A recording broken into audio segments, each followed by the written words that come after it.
watched her march down my dock like she owned the place, clipboard in hand, smile too big to be genuine. Skylar Campbell, HOA president, had decided it was time to take my dock. But what she didn't know was I'd been planning for this moment. After years of fighting for peace, I wasn't going to let a clipboard-wielding tyrant take it from me. As she reached the boat, I smiled. She thought she had the upper hand. But when she hit the ignition, it was already too late. The boat didn't belong to her. It belonged to me. And I had one rule: no trespassers. Skylar Campbell didn't look like a tyrant, but then again, most people never do at first glance. Her blonde bob bounced as she walked down my dock, and the oversized sunglasses she wore hid whatever thoughts were swirling behind them. When she introduced herself as the HOA president, I felt my stomach tighten. I didn't need to hear the rest of it. I had lived enough years with people like her, people who believed the world bent to their will because they held a clipboard and a title. She was polite, but there was an edge to it, like a shark pretending to smile. "We like to keep things orderly around here," she said, eyes scanning the lake like it was a property she was ready to conquer. "Just want to make sure you're aware of community guidelines." I leaned on the dock, keeping my eyes on her. I wasn't one for small talk, especially when it came with an agenda.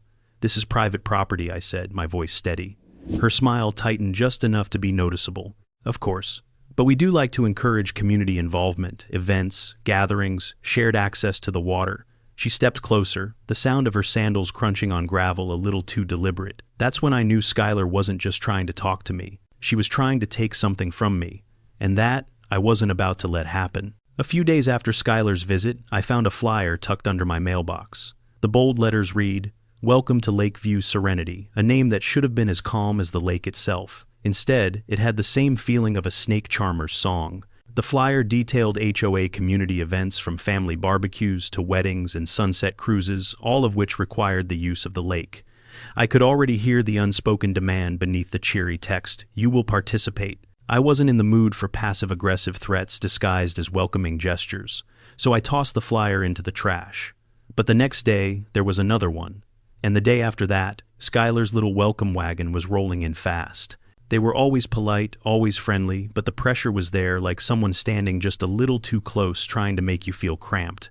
On the fourth day, Skylar's personal welcome came in the form of a phone call. She started with pleasantries, of course, something about welcoming me again and asking how I was settling in. The whole time I could hear the rattle of papers in the background, probably from the same clipboard she clutched like a weapon. I wanted to talk about the boat dock, she said, like she was offering me a gift. "We have a schedule for watercraft launches here, to avoid congestion. I'd like to add you to the rotation." I didn't answer immediately. I was trying to decide if I should hang up or just hang on long enough to see how far she'd go. "No thank you," I said flat and simple. "I'm not part of your HOA." Her smile came through the phone, even though I couldn't see it. "Technically, you're not," she said, her voice smooth, "but we've always considered this part of the community's shared space.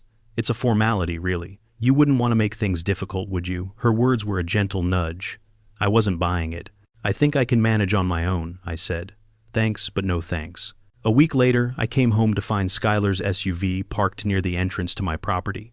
She wasn't the only one there. She had a couple of volunteers in tow, clipboard in hand. They were taking photos of the dock and the water, like they were scouting a location for a movie. I wasn't pleased. I walked over, making sure my boots hit the gravel just loud enough for them to hear me coming. When Skylar saw me, she straightened up, that overly polite smile back on her face. "Benjamin," she said, almost too sweetly, "we were just getting some pictures for the community newsletter." I stood a few feet away, arms crossed. "You've got a camera on your phone, Skylar. Why don't you use it for its actual purpose? Taking photos of my property without permission doesn't fly." Her eyes flashed, but only for a second before she cleared her throat and straightened her posture. "We just want to make sure everything's up to code," she said. "It's not like we're trying to take anything. Just, making sure the community has access."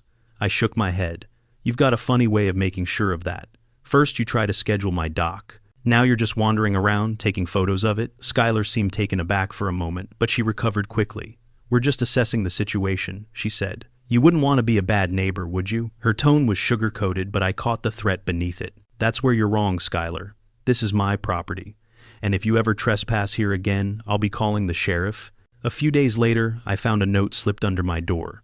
Skylar had gone ahead and scheduled my dock for a community wedding without asking me. Not only that, but the note was marked with an urgent request for me to clear the area for their planned event. This wasn't just pushing boundaries anymore. This was an outright invasion. I tore the note up and threw it into the fire pit. But when I stepped out to check the dock, I realized something was off. My boat wasn't where I left it. Skylar, the volunteers, and even the damn wedding party had come down and used the dock for their photo ops. No permission, no warning, just an open invitation to use everything I had worked to preserve. I called Skylar immediately, but it was clear she was prepared for this. "Benjamin," she said, all breezy, "I just thought the wedding would be a great opportunity for you to participate in something that brings the community together." I clenched my fist. "You don't get to use my property just because you say so. You need to remove everything now." Her laugh on the other end of the line was tight controlled. "I'm afraid the wedding is already set. Everyone's been invited. Surely you can make a small sacrifice for the sake of unity, right?" I hung up. I had enough of her manipulation. It wasn't just a request anymore, it was an attempt to control everything around me. She was testing me to see how far she could push. And this time I wasn't going to back down. The next day, I got a knock on the door. A deputy stood there, his face set in that tired look of someone who's been called out for trivial matters all day long. He handed me a copy of a complaint Skylar had filed. "She's saying you're blocking community access again," he said, his voice flat. "We need to talk about this." I didn't even flinch.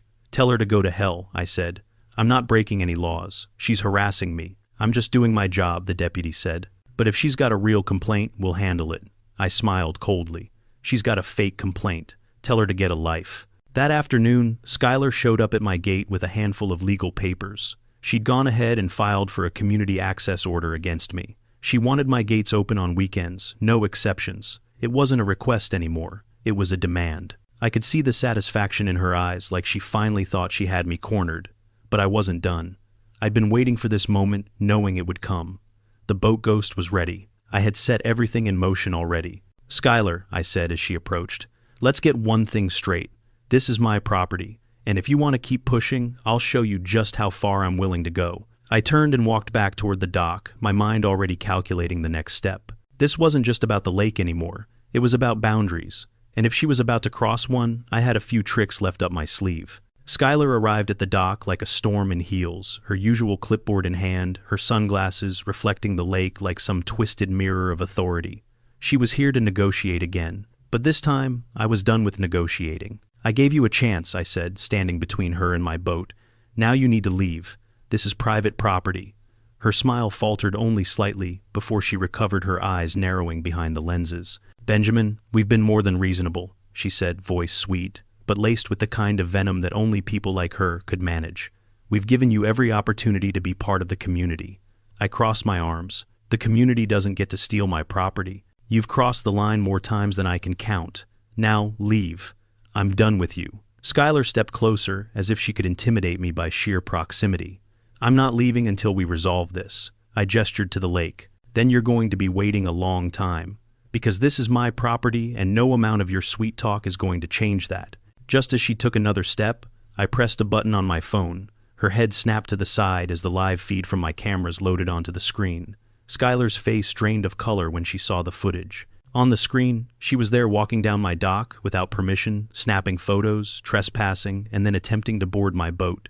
"You really thought you could just do whatever you wanted?" I asked, my voice steady. Skylar's gaze flicked from the screen back to me, but now she was no longer sure of herself. "This is a mistake, Benjamin. I cut her off, flipping through the footage. "This is the proof you wanted. You violated my property, took photos without consent, and tried to commandeer my boat. You've got a nice little file here, Skylar. Too bad it's all evidence of your illegal activities." Her eyes darted from the screen to the cameras now fixed on her. This doesn't mean anything. You can't prove I was going to do anything with it." "You don't need to do anything with it," I said. "You've already crossed the line. This footage is more than enough." I pulled up the text message exchanges, the emails, everything that showed her repeated attempts to manipulate me and pressure me into giving up my dock, my space. It was all right there in black and white. "Do you see this, Skylar?" I asked, voice sharp. "This is your undoing?" Skylar's face twisted with fury, but she was backed into a corner now.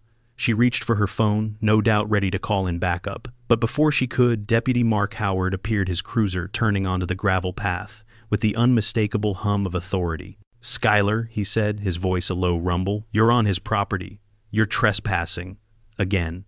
She froze, trying to compose herself, but the damage had already been done. Skylar tried to speak, but her voice cracked, the words stammering out like someone who was used to controlling a situation, but now had no control left.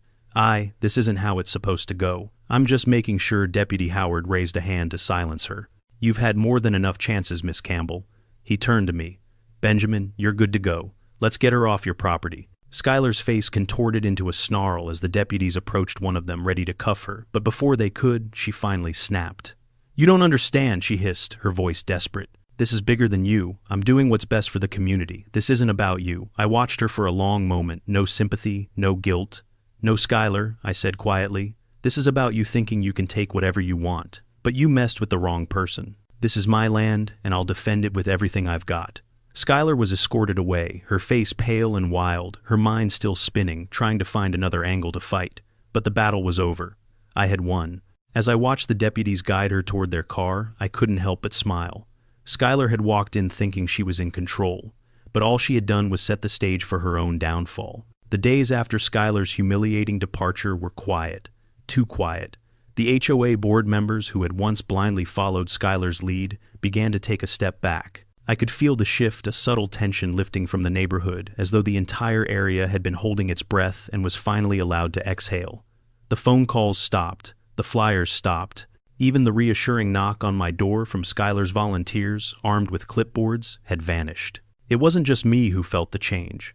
A few neighbors sent small messages of support letting me know that finally, things were moving in the right direction. Cheryl Bennett, the only one who'd ever extended a genuine hello to me when I moved in, was the first to contact me. Her message was short, but it had weight. "Thank you for doing what no one else had the guts to do. The lake feels better already."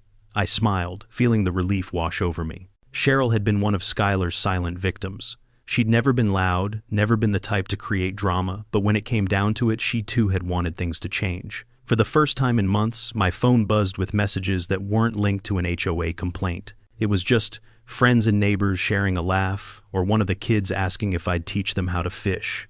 The lake, my little piece of solitude, had finally become my sanctuary once again. The paperwork that followed was more of a formality. Skylar's lawsuit was dismissed. No surprise there. As it turned out, her complaints about being trapped on the boat were as flimsy as they'd seemed. The law didn't care about her emotional distress. It cared about trespassing, and Skylar had crossed the line, literally and legally. But that wasn't the end of it. The HOA board didn't just back away, they had to do something. The new president, Cheryl Bennett, had already begun to clean up the mess Skylar left behind. They amended their charter, reaffirming property boundaries and outlining strict regulations that respected private ownership. No more trespassing. No more bending the rules for anyone, no matter how much authority they thought they had. The final nail in Skylar's coffin came when the local news caught wind of the story. It wasn't the headlines that bothered her, it was the comments section. The people had spoken. And Skylar, for the first time in her life, had been cast out. Skylar's reputation crumbled faster than I could have imagined. The HOA had a public meeting about the new changes, and the neighborhood showed up, making it clear where they stood. They weren't going to put up with any more nonsense. As for Skylar, she wasn't even mentioned at the meeting. Her name was erased from the community's consciousness. A few weeks later, I found a letter waiting for me in my mailbox. It was handwritten elegant, the kind of cursive that belonged in another time.